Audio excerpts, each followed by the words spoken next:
Selamat bergabung di HR Channel bagi para job seeker dan profesi HR. Perkenalkan, nama saya Heni. Di sini saya selaku profesi HR, baik dari hulu ke hilir ya. Tema kali ini adalah saya akan tuntun Anda untuk membuat CV. Ya, kalau misalkan orang baru atau mungkin yang baru lulus, itu terkadang mereka tidak tahu ya. Nah, di sini saya akan berbagi tips selama saya jadi rekrutmen. Sebelum masuk ke pembahasan atau pembuatan CV, di sini saya akan mengajak Anda mengetahui apa sih CV ya. Nah, CV adalah data diri terkait mengenai pencapaian data diri itu sendiri, terus tingkat pendidikan, keterampilan, pengalaman kerja dan lain sebagainya ya. Nah, di situ terkadang orang hanya ada beberapa ya. Satu, ada yang hanya mencantumkan data diri, saya pernah bekerja di sini, dan tidak mencantumkan kompetensi ya. Ada yang sudah mencantumkan kompetensi tetapi pencapaian yang pernah dia alami tidak dicantumkan. Itu sangat sayang sekali ya. Yang selanjutnya adalah perusahaan akan dapat melihat kompetensi dan pencapaian apa yang dimiliki seorang pelamar sekaligus sebagai pemberi kesan pertama. Ingat, kesan pertama untuk perusahaan ya. Nah, itu yang harus kita ciptakan ya. Kemarin saya sudah membuat surat lamaran di mana agar kesan pertama di surat lamaran itu akan menarik si rekrutmen untuk membaca. Dia akan penasaran, akhirnya saya harus baca CV-nya nih. Yuk kita lanjutkan ke praktek langsung membuat CV. Ikutin saya. Di sini saya sudah menyediakan contoh CV, jadi tidak dari awal kita buat ya. Ini sebenarnya masalah pembuatan CV untuk layoutnya sudah banyak template ya, baik di untuk PC ataupun Android. Oke.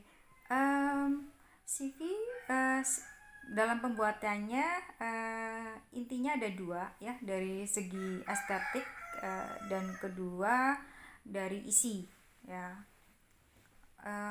Tetapi jangan terlalu menonjolkan keindahan dan lain sebagainya, karena sebenarnya Anda tuh bukan seorang desainer atau mungkin ya pokoknya kita itu hanya untuk melamar ya. Nah, fungsi keindahan di sini adalah seperti CV itu tuh berbicara ke rekrutmen bahwa rekrutmen ini loh, saya patut untuk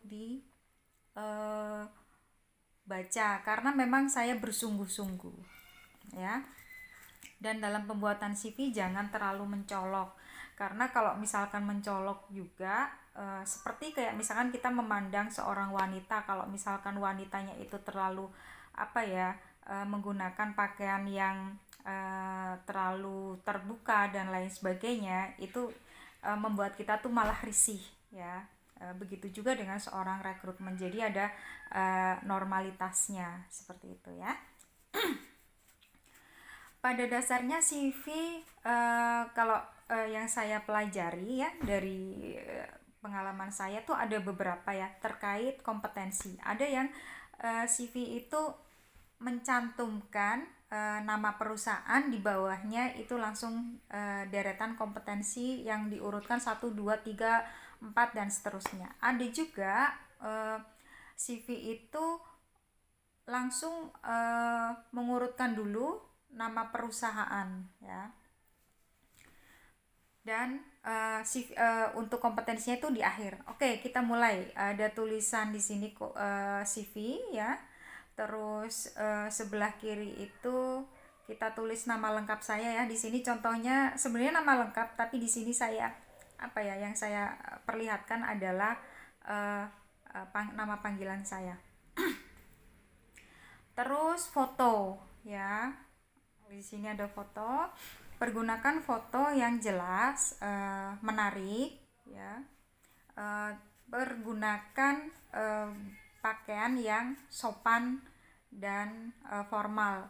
Jangan terlalu kaku, nanti kesannya tuh tidak enak ya dipandang. Yang penting enak dipandang ya. Terus cantumkan juga alamat rumah ya. Di sini mungkin domisili ya yang sekarang Anda tempati ya.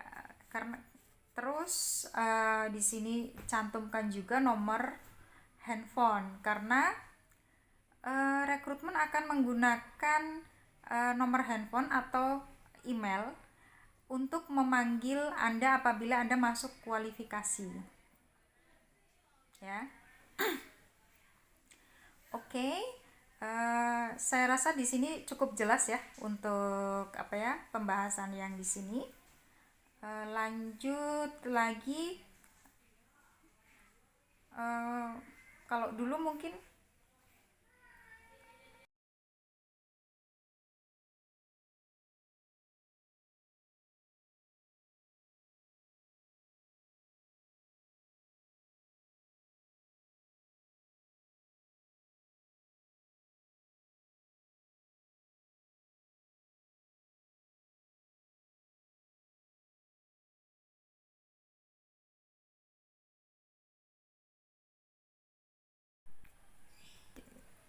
lanjut di sini ada data diri ya. Data diri itu mencantumkan tentang diri kita, nama, tempat tanggal lahir ya, terus umur, jenis kelamin dan lain sebagainya. Bisa dilihat di contoh di layar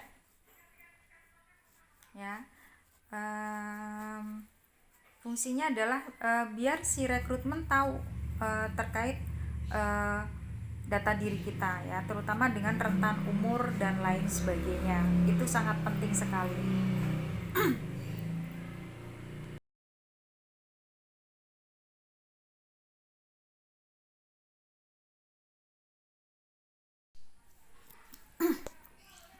Selanjutnya di sini ada pendidikan formal ya. Silakan untuk dicatat ya. Jadi dari pendidikan terakhir sampai awal Anda melakukan studi atau sekolah ya. Silakan untuk dicantumkan di situ. Selanjutnya adalah pendidikan non formal. Pendidikan non formal ini misalnya adalah kursus-kursus atau mungkin seminar-seminar. Kalau sekarang mungkin webinar ya yang marak dilakukan, itu bisa dicantumkan di sini, karena kalau seminar online juga sudah ada sertifikat yang biasanya diberikan secara digital ya. Oke, terus selanjutnya adalah pengalaman berorganisasi. Kenapa ini sangat penting? Karena sebenarnya berorganisasi itu mengasah skill soft kompetensi ya, misalkan jiwa kepemimpinan, komunikasi, dan istilahnya memanage berbagai misalkan. Next, selanjutnya adalah pengalaman berorganisasi. Pengalaman berorganisasi ini sangat penting dicantumkan karena di sini secara tidak langsung soft kompetensi baik yang kita tidak tahu itu terasah di sini. Salah satu contohnya misalkan adalah kompetensi berkomunikasi, kompetensi bekerja secara tim, kepemimpinan, dan memanage orang ya. Ini di sini tuh terasah. Nah, selanjutnya pengalaman kerja. Pengalaman kerja di sini ada beberapa yang CV itu membuat pengalaman kerja, misalkan perusahaan, nama perusahaan, terus di bawahnya itu kompetensi ya, langsung kompetensi, deretan kompetensi. Ada juga yang semua disebut dulu tempat perusahaan tempat dia bekerja, tetapi kompetensinya itu dicantumkan di akhir-akhir ya. Jadi gabungan dari beberapa perusahaan ya. Nah, pada contoh kali ini yang saya contohkan ini, setiap perusahaan itu dipisah-pisah karena memang kenapa? Karena memang di sini perusahaannya bidangnya berbeda-beda. Jadi ada satu perusahaan ketika misalkan memilih kandidat itu sampai detail perusahaan, bidang usahanya itu dipertimbangkan, dilihat. Walaupun misalkan dia sebagai seorang tax accounting, karena ini sangat berbeda sekali. Misalkan sebagai tax accounting misalkan sebagai tax staff di salah satu perusahaan properti akan beda dengan tax staff di retail ya. Jadi nanti pajaknya akan beda-beda. Oke, kita lanjutkan di sini. Oh ya, di sini juga dicantumkan capaian-capaian ya. Oke, capaian-capaian yang sudah dicapai oleh kita ya. Jadi setiap perusahaan capaiannya apa, perusahaan ini capaian apa, kayak gitu ya. Oke. Nah, ini dia. Jadi di sini kita buat setiap perusahaan kompetensinya saya cantumkan. Jadi tidak dikumpulkan dulu ya.